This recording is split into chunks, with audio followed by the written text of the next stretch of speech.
Hi everybody, welcome back to my channel. This is Sagnick Dutta. I'm a third professional MBBS student at Burdwan Medical College and Hospital, West Bengal. In this video, I need to talk about every single thing that you should really need to be aware of before getting into a medical college. And this video is specifically for those students who have given the NEET 2024 examination and are now entering into a medical college within the next few weeks. First and foremost, I really want to congratulate you all from the bottom of my heart because you have seen it all. You have experienced all the hardships that you could ever face. You have seen skyrocketing cutoffs, you have faced inflation in marks and ranks, and then the delay in counseling. And now it is all your hard works that are paying off, that you are finally getting into a medical college. The life in a medical college is entirely different. You are gonna experience multiple of things which you have never faced, and it's an entire life in its entirety which you are really going to face in your medical college. So it is very important that you be aware of a few things before getting into medical college, and this video is exactly about that. So without much ado, let us get into the video.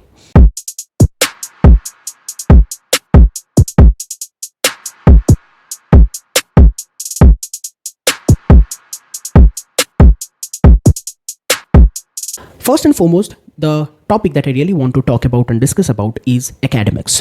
What should you do before college starts? You really do not need to complete an entire syllabus of any subject which you feel like before getting into a medical college. In your first year of medical college, you would basically be dealing with three particular subjects. Number one is anatomy, number two is physiology, and number three is biochemistry.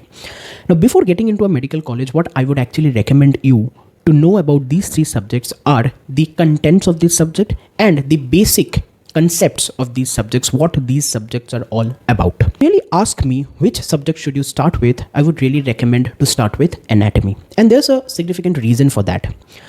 For physiology and biochemistry, you know a bit of these subjects because you have read about these subjects in your class 11th and 12th.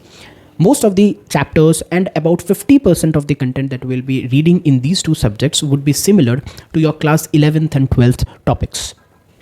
But for anatomy, it is an entirely new subject, number one. Number two, it is vast and it has got different modalities for the single subject called as anatomy.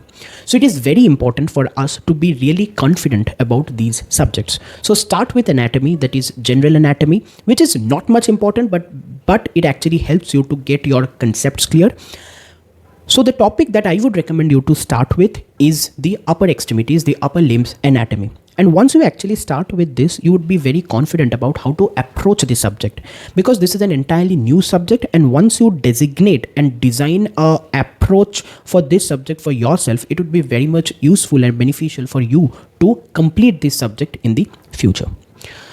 Now, once you get into a medical college, most of the people would recommend you, and there will be many promoters who would be promoting these coaching apps like Prepladder, Marrow, Cerebellum, DAMS, Vatia, and many more.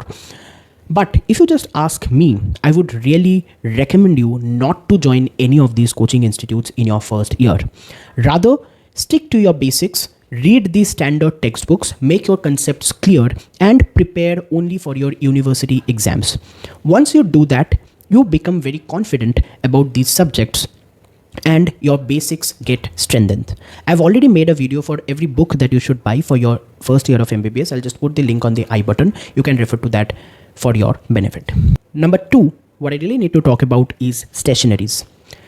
In your medical college, you won't be making notes as you did in your class 11th and 12th, because in most of the cases, the teachers would be teaching you using PowerPoint presentations, and they will be actually sharing with you the slides that they are using, and you will not have to make any notes in your classrooms. I have been using the same notebook for all these subjects from my first year, and now I'm in my third year and I'm on the verge of ending my third year. And I've been using one single copy to take note of the things. Moreover, most of the people nowadays usually get hold of some kind of a tablet and they take the notes on that. And you can do the same as well. Apart from these, there are multiple college essentials that you should buy for your first year of medical college, and I have made an entire video on that. I'll just put the link on the I button. You can just go and refer to that for your own knowledge and benefit, and you can choose what to buy and what to not. Now, talking about electronic gadgets which will be useful for your academics, there are three types of them. Number one is the mobile phone, number two is the tablet, and number three is a laptop or a computer. Now, which one should you choose and how much money should you actually spend into buying these gadgets depends on you and your utilities. I have made an entire video on that as well, and you can refer to that. I'll put the link on the I button and in the description box as well. Now, coming to the next important topic is living situations. If you are entering into a medical college, there are practically three situations where you can find yourself. Number one, you get a medical college at your hometown and you will be traveling from your home and you will be called a localite. For example, I hail from Burdwan and I read in Burdwan Medical College and I just travel from my home. And it has got a benefit, advantages and disadvantages as well. Advantages like in the extremest of the weather conditions, like if it is extremely hot, I can just switch on my AC and sit in my room. If it is extremely cold, I can use multiple blankets, turn on the heater and stay in a warm, cozy place. Number three is if you are at your home, you really do not need to worry about your food, your lodging, your clothing, which most of your family members or your parents will take care of. But more often than not, you actually end up involving yourself into family problems and end up wasting your time as well. And that's a very bad disadvantage of staying at your home. As compared to that, there are two other options: that you take up a hostel, a government medical college hostel, and number two is whether you rent a place or a PG for your accommodation. Now, if you are staying at a hostel, more often than not, you will always find yourself getting indulged into many petty things, maybe just going and collecting badges, collecting copies, going and talking to teachers, maybe involving into fests and maybe just random celebrations of anything and everything, and end up wasting your time. Apart from these, there are many hostel feuds which take place most of the time, and you end up indulging yourself into that, wasting times as well. So it is very important that you actually keep yourself very calm and composed if you are just choosing a hostel, and you try to avoid these kinds of harsh situations and put your heart into just the academics and serve the purpose that you are in the college for. But hostels have got a great advantage in building up your personality. If you are getting into a hostel, you are living in the worst of the situations. You are sharing rooms with 3-4 other people who would be eating from one of those most unhygienic places and not so good and well cooked food. But if you just refer to the canteens of a government hostels, they are digestible. Maybe they are not as tasty as your mother's cooked food, but they're digestible and mostly they are clean enough. So at the end of the day, when you are just leaving a hostel, you would find yourself very much ahead of your batchmates who might be staying at their homes or maybe at a rented PG.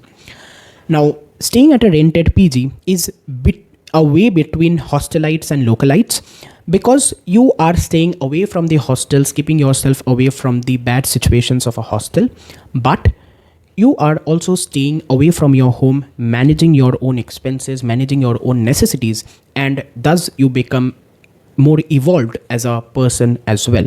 But the only disadvantage of being at a PG is the cost of living increases many folds as compared to a hostelite or a localite.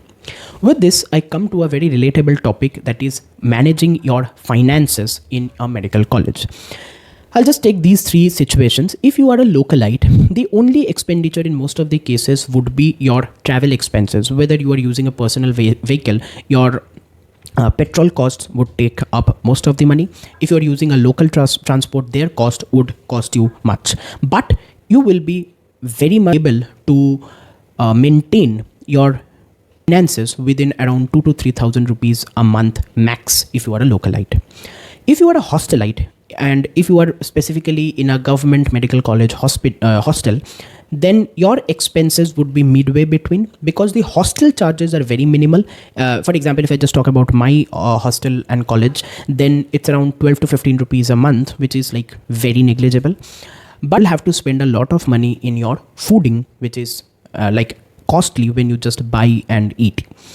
So that is, so if you are a hostelite, you would need around 4 to 5k rupees a month, at least for your fooding. And in addition to that, you would need around 2 to 3,000 more for your personal expenses. If you are staying at a rented PG, that's the most that you will really need to spend on, because you will have to bear an additional rent of your lodging, which the other two categories don't need to. So you would need anywhere around 15 to 20k if you are living outside of your college premises or not adopting a hostel. Let me just talk about something very important, and that is about exploring yourselves. These 5 years of medical college will be the best 5 years of your life. Utilize these 5 years for your own development. Indulge yourself into any extracurricular activity which you like. Pick up your habits, explore your habits, and make yourself a better human being in these 5 years, because you won't get back these 5 years ever again. These 5 years would be the best time to make friends. Choose the friends whom you are comfortable with, because it is these friends who will be there with you for your next entirety of life. Make up friends for your life in these 5 years, because they will be of the same category, they will be of the same arena of yours which you belong to. And so choose the most compatible friends and spend these 5 years fruitfully enjoying with them and make them friends for life. So explore yourself, explore with your friends, make best use of the moments in life in these 5 years. Now, the next most important thing which I really need to talk about is something called as ragging. And this is going to be a really controversial thing to talk about, but I really need to clarify a certain things at this point of time about ragging, considering the extremest of the situations that are now going on at this point of time.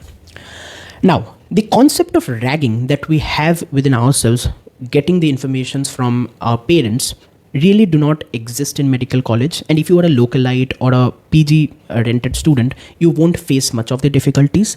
But if you are a hostelite, maybe you will be facing some of these things. Maybe they will ask you to dress up in formals. They will ask you to, while talking to a senior, look at your third button of your apron and then speak to them, stand in the anatomical position. And these are the things which basically they ask you to do. And it is restrained to that only, and do not exit much of it. But if you just talk about that, if at any point of time the levels cross, you should stand up for yourself and voice against these wrong things that might be happening with you or anyone else around you. You should voice against anything that is wrong, which you consider yourself wrong, which is uncomfortable for you, which is not so praisable by you. You should voice against them for sure. But what I really feel is a senior junior rapport needs to be established, and for that you really need to talk with your seniors.